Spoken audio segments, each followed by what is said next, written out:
আমার বিয়ের আজ প্রায় 15 বছর হলো। বাচ্চা 3টা। স্বাভাবিকভাবেই 15 বছর আগের রূপ যৌবন না থাকারই কথা। তার উপর বাচ্চাগুলো সিজারিয়ান। তাই এখন আর বউয়ের প্রতি আকর্ষণ নাই বললেই চলে। বউকে এখন বুয়ার মতোই লাগে। সকাল থেকে সবগুলো বাচ্চাকে নাস্তা করাও, স্কুলে পাঠাও, ঘরের বাকি সবার নাস্তা বানাও। এর মাঝে দুপুরে খাবারের মেনু ঠিক করো। তারপর দুপুরের রান্না শুরু। এর মাঝে বাচ্চারা স্কুল থেকে আসা শুরু করে, আবার কাউকে নিয়েও আসতে হয়। দুপুরের খাবারের পর্ব শেষ হতে না হতে আবার বিকালের নাস্তা, বাচ্চাদের পড়া, রাতের খাবার, খুচরা বাজার, অসুস্থ সদস্যদের সেবা, এভাবে অনবরত দিন রাত্রি চলে। আর মিস্টার দেখেন যে সব ঠিকঠাক চলছে কিনা।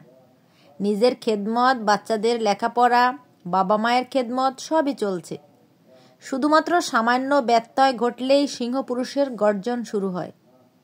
একটা সময় মনেই হয় না এই মেয়েটিকে বিভিন্নভাবে পছন্দ করে ঘরে আনা হয়েছে।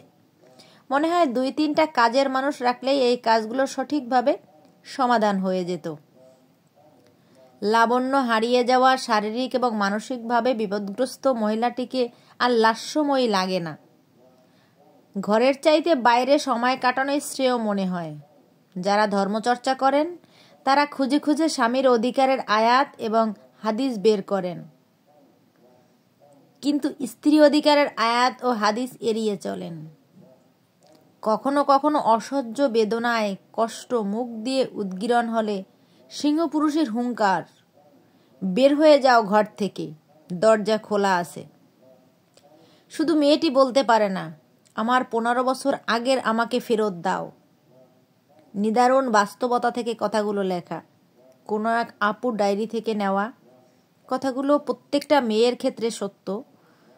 বিবাহিত প্রত্যেকটা মেয়েই কিন্তু এই বাস্তবতার মধ্য দিয়েই অতিবাহিত হয়। কেউ বলে, কেউ বলে না। কারোটা প্রকাশ পায়, কারোটা প্রকাশ পায় না। যার প্রকাশ পায় না তার মানে যে তার সাথে এগুলো হচ্ছে না তা কিন্তু নয়। সে হয়তো বলছে না বা বলতে পারছে না, কিন্তু ঘটনাটা সত্যি। কারণ আমাদের সবার সাথেই এই বিষয়গুলো জড়িত। সকাল থেকে সন্ধ্যা পর্যন্ত যত কাজই করা হোক না কেন, শুধু সকাল থেকে সন্ধ্যা না, সকাল থেকে রাত 12টা-1টা পর্যন্ত যত কাজই করা হোক না কেন, তারপর শুনতে হবে তুমি কি কাজ করছো, সারাদিন তুমি কি কাজ করছো।